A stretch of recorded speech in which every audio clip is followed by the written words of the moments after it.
100 for 100. This is the podcast where we take 100 movies that I think everybody that's new to movie watching should check out. Put it on your list of things. And I took this list of 100 movies. I racked them, I stacked them, I ranked them from 100 to 1. Just so everybody can get mad when they see what number 1 is. And each one of these is accompanied by a 100-word review. Hence, the title of this podcast is 100 for 100. You see how that all works out in the end. And we put out one a day, every day, for the first 100 days of the year 2020. I'm pretty sure that's the year you're listening to this.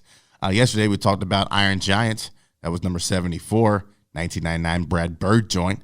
Go ahead and let that film wash over you if you never checked it out. Yeah, put your phone down when you watch that movie too. Just drink that movie in with your eyes. It just gives you good wholesome vibes. But today we're here to talk about number 73 on our list. Number 73 is Ocean's 11, the 2001 remake directed by Steven Soderbergh. Let's get into this 100-word review for Ocean's 11, shall we? Here we go.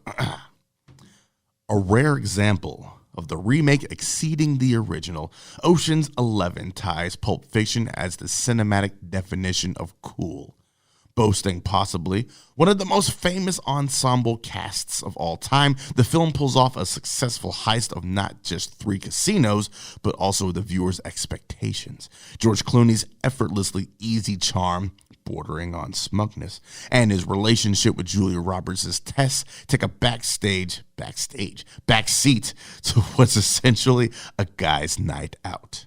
Toss in Andy Garcia as a great foil for Danny Ocean and David Holmes' jazzy score, and this film is perfect to sit back and enjoy. Look, man, Ocean's 11 is, everybody has, they have that, like what your favorite movie of all time is, usually isn't also like your sick movie.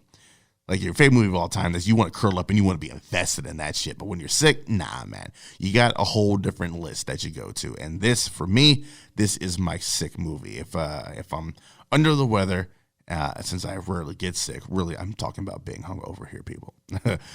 This is what I can just throw on, lay on the couch with a giant jug of water or juice or NyQuil or whatever the case is, and just let it ride. And I love this film. They just decide to have fun. I love a film where you can just tell that the actors are having fun, because that fun translates from their performances to the viewer's eyes. And everyone just seems very at ease and comfortable with their characters. Even the ones that have smaller parts, like the Malloy brothers, Casey Affleck and Scott Conn. They do all the grunt work. They do a lot of grunt work, but compared to like your Pitts and your Clooneys and your Damons, and your Elliot Goulds, they don't get as much, your Carl Reiners, they don't get as much screen time, but when they're on there, they really light it up, man. They really light it up. The way the whole heist goes down is just, it's brilliant. And you just want to sit back and marvel, like, someone had to think, or probably multiple someones, had to think all this up. And you go back and you look and you're like, there's plenty of places it could have gone wrong, but the whole thing is a fairly airtight plan, down to the Yin having to make the flip. And, they set those expectations early in the film. Tim Buck says he misses it, or Tim Buck says he goes long, whatever the case was. The relationship between the characters, I do believe, is what makes the movie as good as it is. Like, there's other films with probably better heists. Rafifi has a better heist than this, but Ocean's 11 it's definitely more rewatchable because of that charm that they all have, and Soderbergh's direction as well as cinematography on this. Ocean's 11, I think a lot of people are just so invested in the quippy one-liners and the heist itself. A lot of people don't realize what a beautiful film Ocean's 11 is. A lot of great establishing shots.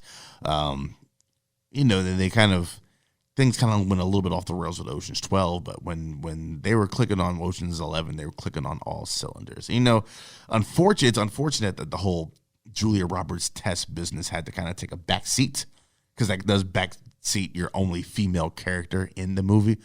But, like I said in the review, it's essentially a guy's night out is what this is. And Danny Ocean has his own little separate heist going on where he has to heist his his ex-wife back from, his number one enemy, and Andy Garcia's character, Terry Benedict. There we go. Quotables. Movie is quotable from beginning to end. You think we need one more? You think we need one more? Just all sorts of good stuff that's out there. And that's one, if you put it on, I'm just going to go at it and quote it from beginning to end. I apologize in advance. Look, when you talk about fun, when you talk about cool, this, and like I said, Pulp Fiction, there's just none better. None better. So go ahead, check out number 73's Ocean's 11.